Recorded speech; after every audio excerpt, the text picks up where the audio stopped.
오늘 이제 우리 베드로전서 3장 13절부터 17절까지 말씀을 통하여서 의를 위하는 삶이 무엇인가 하는 것들을 함께 나누도록 하겠습니다. 오늘 여러분 13절 말씀에 보면 너희가 열심으로 선을 행하면 이라고 되어 있죠. 그리고 14절 말씀 보면 의를 위하여 고난을 받으면 이라고 되어 있습니다. 그런데 얼핏 보면 13절에 열심으로 행하는 선과 그리고 의를 위하여 받는 고난이 동일한 것 같지만 실은 다릅니다. 그 기준이 달라요. 13절 말씀에 열심으로 선을 행하다라고 말하는 것은 그 기준이 사람의 시선입니다. 우리가 일반적으로 저 사람 착하다, 저 사람 선하다, 저 사람 열심이다, 사람들에게 인정받을 만한 선한 일이죠. 그러니까 그 판단의 기준이 땅에 있어요. 그런데 14절 말씀에 보면 의를 위하여 고난을 받으면 이라고 되어 있는 이 부분은 동일한 선한 일인데 이 14절 말씀을 17절 말씀과 연결을 해보면 의를 위한 고난이 선을 행함으로 받는 고난이라는 말과 동일하므로 이 14절 말씀 의를 위한 고난도 선한 일이라고 말씀합니다. 그런데 14절에 있는 선한 일은 누구의 뜻으로 말미암은 선한 일입니까? 하나님의 뜻으로 말미암은 선한 일이죠. 그렇다면 13절에 있는 열심으로 행하는 선과 14절에 있는 의를 위하여 받는 고난, 그 선한 일은 하늘과 땅의 차이라고 말할 수 있습니다. 여러분 주님의 이름으로 축복하는 것은 이 둘을 다 여러분들이 행하시기를 원합니다. 사람들에게도 칭찬받거니와 무엇보다도 하나님의 눈에 합당한 삶을 사십시오. 그곳에서 우선순위를 둔다면 우리는 하나님의 시선에 우리 우선순위를 두어야 합니다. 하나님의 뜻에 우선순위를 두어야 합니다. 그리고 하나님께서 기쁘게 여기시는 의를 위한 삶을 우리가 살아야 합니다. 그렇다면 여기에서 의를 위한 삶을 네 가지로 우리에게 말씀하고 있어요. 그 네 가지를 다 살피면 시간이 길게 가겠지만 오늘은 가장 중요한 것들만 네 가지를 살피도록 하겠습니다. 첫 번째 14절 말씀을 보면 뭐라고 말합니까? 그들이 두려워하는 것을 두려워하지 않고 근심하지 않는 것. 이것이 바로 의를 위하는 삶이라는 것이죠. 여러분 그들이 두려워하는 것은 뭡니까? 열심으로 선을 행하는 것. 곧 그의 시선이 땅에 있는. 여러분 땅에 있는 사람들이 두려워하는 게 뭘까요? 잃어버리는 것입니다. 자기가 성취하고 누리고자 하는 것들을 잃어버린 것이죠. 곧 어떤 부의 축적, 아니면 명예, 아니면 권세, 이런 모든 것들을 잃어버리는 것에 대한 두려움이 굉장히 심해요. 그래서 그런 것들을 잃어버리면 모든 것은 끝났다라고 스스로 판단해버리죠. 하지만 그것을 잃어버린다고 해서 모든 것이 끝나는 것은 아닙니다. 그러한 것들 너희들 두려워하지 말라라고 말씀하고 있어요. 그리고 근심하지 말라라고 말씀하는 건 뭡니까? 뭘 먹을까?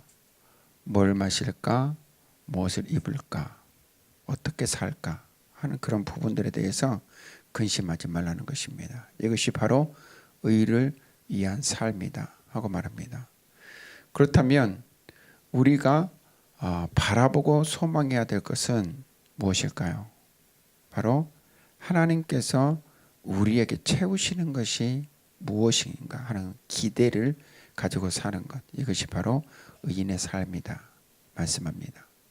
두 번째로 의를 위하는 삶은 15절에 있습니다. 15절 말씀에 보니까 무엇이란 말입니까? 마음에 그리스도를 주로 삼아 거룩하게 되는 것이다 하고 이렇게 말씀하고 있죠. 그리스도를 주로 삼는다는 것은 예수님을 나의 주인으로 모시는 것이죠. 영접하는 것입니다. 우리가 예수 그리스도를 영접함으로 말미암아 거룩하게 되었다라는 것은 여러분 무엇을 말하고 있냐면 세상이 사랑하는 자가 아니라 이제는 하나님께서 사랑하시는 자가 된 거예요. 세상에 속한 자가 아니라 하나님께 속한 자가 되죠. 그렇기 때문에 오히려 세상은 그리스도 예수 안에서 거룩하게 된 자들을 미워하겠지만 그 미움이 무엇으로 바뀐 것입니까? 하나님의 사랑으로 바뀐 것입니다. 우리는 그러한 것을 더 사모하고 그로 말미암아 세상과 구별된 삶을 통하여서 의를 위하는 그런 삶을 살 것을 말씀하고 있어요. 저와 여러분들이 이렇게 구별된 삶인 줄 믿습니다. 여러분 그리스도 예수 여러분들의 보좌 안에 그리스도 예수를 영접하십시오. 우리의 삶이 변합니다. 바뀌는 거예요. 가치가 달라지고 우선순위가 달라집니다. 그리고 세 번째로 의를 위하는 삶에 관하여서 15절 말씀에 보니까 뭐라고 말씀합니까? 속에 있는 소망. 그러니까 여러분들이 지금 가지고 있는 소망 무엇인지 아시죠? 이 속에 있는 소망에 관한 이유. 너는 왜 그렇게 항상 기뻐? 너는 왜 그렇게 항상 소망 가운데 있어? 뭐가 그렇게 즐거워? 도대체 네 속에 뭐가 있어? 라고 묻는 사람들에게 대답할 것을 항상 준비하라는 것입니다. 여러분 대답할 것을 항상 준비한다는 것은 뭘까요? 말을 준비하는 것이 아니라 확신을 갖는 거예요. 그런데 그 확신이 온유함과 두려움으로 해야 한다 하고 이렇게 말. 온유함은 뭔지 알겠어요. 그런데 두려움은 뭘까요? 내 안에 있는 이 확신이 거짓 구부러진 것으로 되지 아니하고 하나님께서 내게 주신 진리가 온전하게 복음의 진리가 온전하게 선포되기를 원하는 두려움입니다. 그런 두려움으로 준비를 하라는 거예요.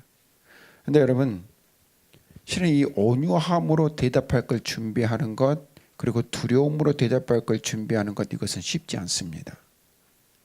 하지만 쉽습니다.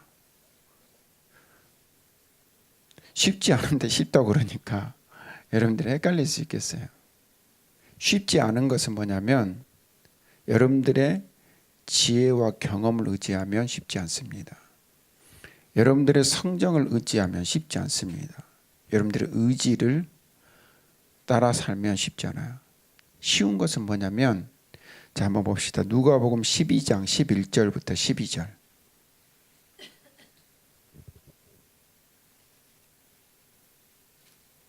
누가복음 12장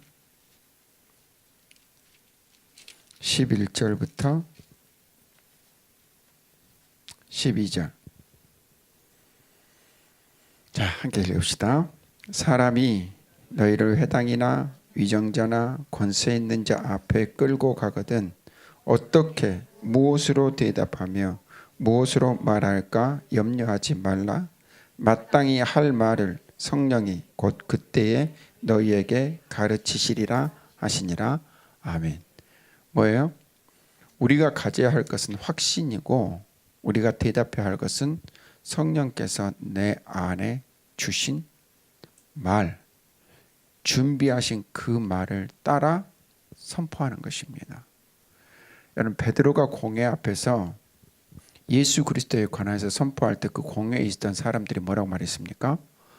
원래는 학문 없는 무식한 사람인 줄 알았는데 저의 말하는 것이 어디로부터 났느냐? 누구로부터 났습니까? 베드로는 학식이 없는 무식한 사람이었어요. 그런데 지금 베드로의 입술은 누구를 의지하여? 성령께서 주신 그 말씀을 선포하기에 그 공회에 선포된 모든 말씀은 하나님께서 선포하신 말씀과 동일한 것입니다. 그러니까 우리 안에 이것을 예비하고 준비하고 하라는 것은 너희들의 확신 가운데 하나님께서 주신 말씀을 가감 없이 증거하고 선포하는 것, 그것이 우리에게 이것이 의인의 삶이다 하고 말씀하고 있습니다. 여러분 우리가 항상 그 두려워하는 것 가운데 하나가 무엇이냐면 예수님이 누구시냐, 믿음이 무엇이냐 하는 것들을 여러분 물을 때 내가 무엇이라고 대답해야 하지? 라고 염려하지 마십시오. 그때 여러분들이 잠깐 성령을 의지해서 기도하십시오. 성령님, 지금 내게 이와 같이 물었습니다. 무엇이라 답할까요? 반드시 여러분들의 입술에 말이 있습니다. 하나님께서 말씀하셨기 때문입니다. 두려워하지 말고 여러분 담대하게 선포하십시오. 그 안에 생명의 역사가 있다는 것을 여러분 반드시 기억하기를 원합니다. 그리고 네 번째로 의를 위하는 삶은 무엇이냐면 16절 말씀 보면 선한 양심을 갖는 것이다 하고 이렇게 말씀하고 있죠. 선한 양심을 갖는다는 것을 생각해 보면 선하다는 것을 우리가 먼저 선한 양심이 과연 무엇일까?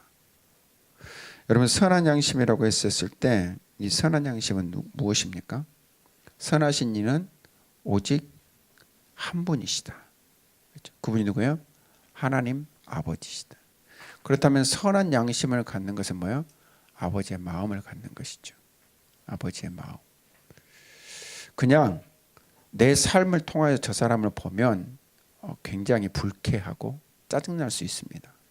그런데 아버지의 마음을 가지고 바라보면 긍휼히 여기고 불쌍히 여기는 마음이 있다는 것이죠.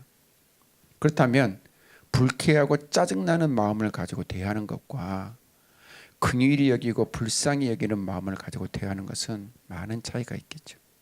그렇기 때문에 선한 양심을 가지라 하는 것은 아버지의 마음을 가지고 그 눈과 그 시선을 가지고 바라보라는 것입니다. 하나님께서 그를 바라보실 때 갖는 그 마음이 무엇인가를 너의 마음속에 품어야 할 것을 우리에게 말씀하고 있어요. 이와 같이 의를 위한 삶을 살아갈 때 14절에 있는 약속은 무엇입니까? 언약이 무엇입니까? 따라해봅시다. 복을 받는다. 뭐라고요? 복을 받는다.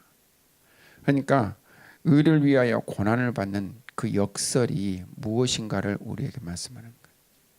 의를 위하여 받는 고난, 그것은 곧 의인의 삶인데 그것은 땅에 있는 자들이 두려워하는 것들을 두려워하지 않고 땅에 있는 자들이 근심하는 것들을 근심하지 않는 삶, 그리고 그리스도를 주로 삼아 세상과 구별된 삶, 세상에 미워하나 하나님께서 나를 택하였으므로 오히려 기뻐하는 삶, 그리고 세 번째로 내 안에 있는 소망, 구원에 대한 소망, 하나님 나라에 대한 소망의 그 기쁨과 감사의 고백들을 어느 때든지 성령께서 내 안에 주신 말로 담대히 증거할 수 있는 삶, 그리고 네 번째로 아버지의 마음을 품고 대하는 그런 삶, 그것을 통하여서 하나님께서 너에게 복을 주신다 말씀합니다. 여러분, 의인의 삶은 쉽습니까? 어렵습니까? 어려워요. 왜 어렵습니까? 맞아요. 나를 의지하고 나의 경험을 의지하면 어려워요. 하지만 쉬운 것은 왜 쉽습니까? 하나님께서 내 안에 그 마음을 주시고 입에 말을 두시기 때문입니다. 저와 여러분들은 항상 하나님께서 내 안에 주신 그 마음과 입에 두신 말을 따라 행하고 선포하고 증거하는 삶을 살기를 원합니다. 그러한 자가 이 복은 땅에 속한 복이 아닙니다. 하늘에 속한 복입니다. 영원한 복이고 완전한 복입니다. 저와 여러분들이 언제나 이런 복을 누리면서 살아갈 수 있기를 주님의 이름으로 축원합니다.